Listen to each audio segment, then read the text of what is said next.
Bonjour à tous et à toutes, bienvenue sur notre émission Forum Santé. Avec le plaisir d'avoir Nicole aujourd'hui dans cette émission très spéciale. Eh bien bonjour à tous, bonjour Alain. Voilà, et on parle de Parkinson aujourd'hui, une drôle de maladie. Oui, c'est pas une maladie très réjouissante non plus. Non, ça c'est pas très réjouissant comme tu dis. Et déjà, comment ça se découvre la maladie Parkinson? Oui, déjà c'est une grande question. Moi je vois les personnes qui sont atteintes de Parkinson parce que malheureusement j'en connais. C'est quelque chose de choquant cette maladie. Voilà. Alors moi, je trouve c'est une maladie qui est choquante, qui est injuste, qui touche plus les femmes que les hommes et qui passe inaperçue au début. Alors, on connaît bien le tremblement de la maladie de Parkinson, qui est un petit tremblement qui n'est pas tout le temps, déjà, et qui fait penser que là, il est temps d'aller voir un neurologue pour faire un examen, parce qu'on va voir son médecin, puis qui renvoie chez le neurologue pour tester ce qui se passe. À ce stade de la maladie, il faut d'abord rappeler qu'est-ce qui se passe. C'est que la transmission de l'information des nerfs arrive au niveau des muscles. Le message arrive au niveau des muscles, mais n'est pas transmis aux muscles. C'est-à-dire que c'est comme si je téléphonais à quelqu'un, on voit le téléphone qui sonne, on se dit je vais le prendre, mais on ne peut pas le prendre. L'information ne se transmet pas aux muscles. Donc, on est sur une notion d'information qui est bloquée en réception. Voilà, c'est ça la maladie. Alors, on parle souvent du tremblement qui est quelque chose de choquant, qu'on repère, que tout le monde repère. On se dit, bon, bah, là, elle a son Parkinson. C'est le côté un peu grand public, je dirais, de la maladie. Mais il y a quelque chose de beaucoup plus sournois, embêtant, connu uniquement des malades et des médecins. C'est le blocage musculaire. C'est-à-dire que la personne, elle marche dans la rue et tout d'un coup, elle est bloquée. C'est-à-dire qu'elle ne peut plus marcher, obligée de s'asseoir ou de se caler le long d'un mur en attendant que la crise passe. Et ça, c'est terrible parce que ça ne prévient pas. La personne devient handicapée parce qu'elle ne sait pas à quel moment elle va avoir sa crise. Elle ne peut plus vraiment conduire. Parce que tout d'un coup, le volant il ne veut plus tourner parce que le bras il est bloqué. Et puis l'entourage, les amis, les aidants, la famille ne comprend pas cette maladie parce qu'elle dit souvent écoute, t'es pas malade parce qu'on voit la personne qui marche, qui fait ses courses, etc. Une fois que la crise est passée. Une fois que la crise est passée. Mais quand il y a la crise, tout d'un coup, c'est blocage. Mais blocage, statut de sel, quoi. On bouge plus. Et ça, c'est très difficile à comprendre pour les autres. Ce que je voudrais bien dire, c'est que c'est pour certains malades, c'est à certains stades de la maladie, mais ce n'est pas le seul effet. J'insiste bien, ce tremblement, c'est le spectaculaire, c'est celui qu'on connaît, le plus gênant au quotidien et encore plus le blocage. Le corps n'obéit plus. Le terme exact, c'est ça. Le corps n'obéit plus. Le cerveau fonctionne, le corps se bloque et n'obéit plus. C'est la question que j'allais poser justement. Le cerveau, c'est pas le cerveau qui va commander le corps.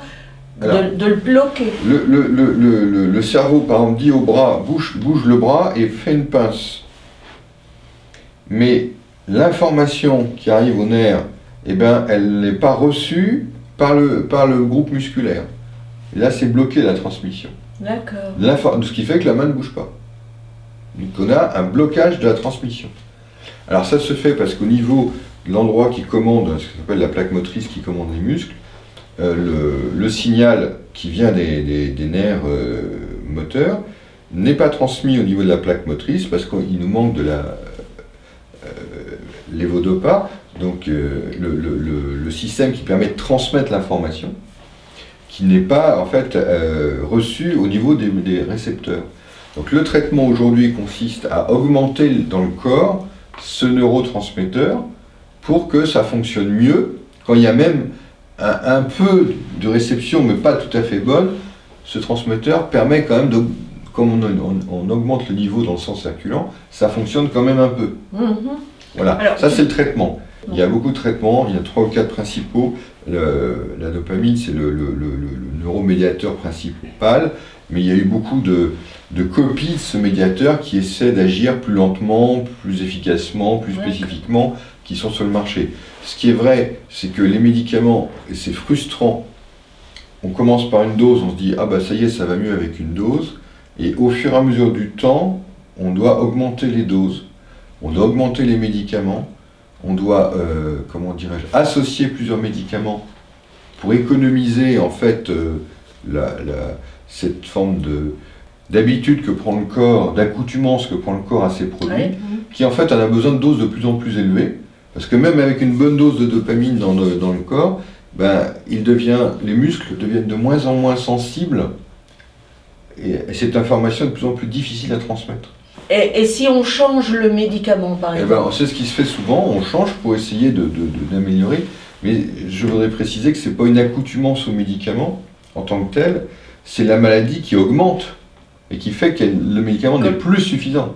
Donc ça, c'est les choses. Ce qu'il faut savoir dans cette maladie, une fois de plus, comme on a déjà dit, c'est que les aidants, les associations, les gens qui viennent à domicile doivent venir régulièrement surveiller, parce que la personne peut s'être bloquée en mettant le gaz, et puis le gaz continue, parce qu'elle ne peut plus tourner l'arrêt du gaz. Elle peut être assise dans un coin et ne plus pouvoir se lever. Elle peut être debout contre un mur, parce que le mur lui sert de soutien, et ne peut plus aller ailleurs. Donc elle peut rester bloquée 2-3 heures contre un mur le temps qu'on vienne l'aider.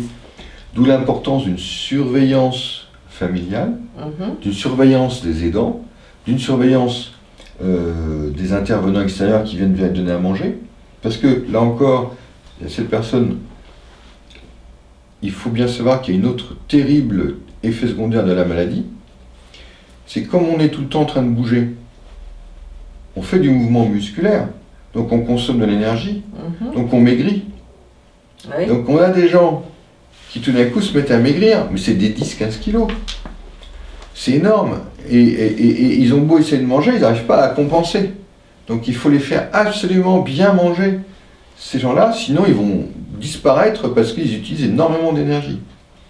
Alors ça, tant qu'on ne l'a pas compris, on se dit, bah écoute, non, il faut vraiment les faire manger beaucoup pour compenser cette hyper-utilisation d'énergie par le mouvement permanent. D'accord. Donc ça, bien le dire aux aidants, que ce soit la famille, les amis, les organismes sociaux qui viennent à domicile, qu'il faut faire manger la personne, vérifier qu'elle mange effectivement, parce que parfois la cuillère, elle part mais elle n'arrive pas dans la bouche. Oui. Donc, je crois que ça doit être le gros problème pour cette maladie-là, c'est de pouvoir prendre et manger tout seul. Et ce qui est très important aussi, c'est qu'un jour ça ira très bien, et le lendemain ça ira pas du tout. Donc il n'y a pas de logique. Et quand il n'y a pas de logique, des aidants, ils ont du mal à comprendre. Alors, on met en place des aides, donc on parle des aidants, il faut mettre des aides techniques, des aides pour ouvrir les bouteilles, des aides pour ouvrir les couvercles, des aides pour attraper des choses qui tombent par terre. Il faut mettre en place beaucoup d'aides, il faut mettre en place des déambulateurs qu'on utilise quand tout va bien, et puis quand ça va mal, après on met un fauteuil roulant. Qui n'est pas toujours bien accepté. Qui n'est pas toujours bien accepté, et qui a des jours, ça va être utile, des jours ça ne va pas être utile. Il y a plein d'aides qu'il faut pour arriver à trouver ce qui va aider au bon moment. Dans tous les cas, consultez. Alors là, on a parlé du médecin, il faut absolument parler avec votre pharmacien qui vous guide et qui accompagne, parce que c'est une maladie qui est longue, qui accompagne avec des stades de la maladie qui évoluent.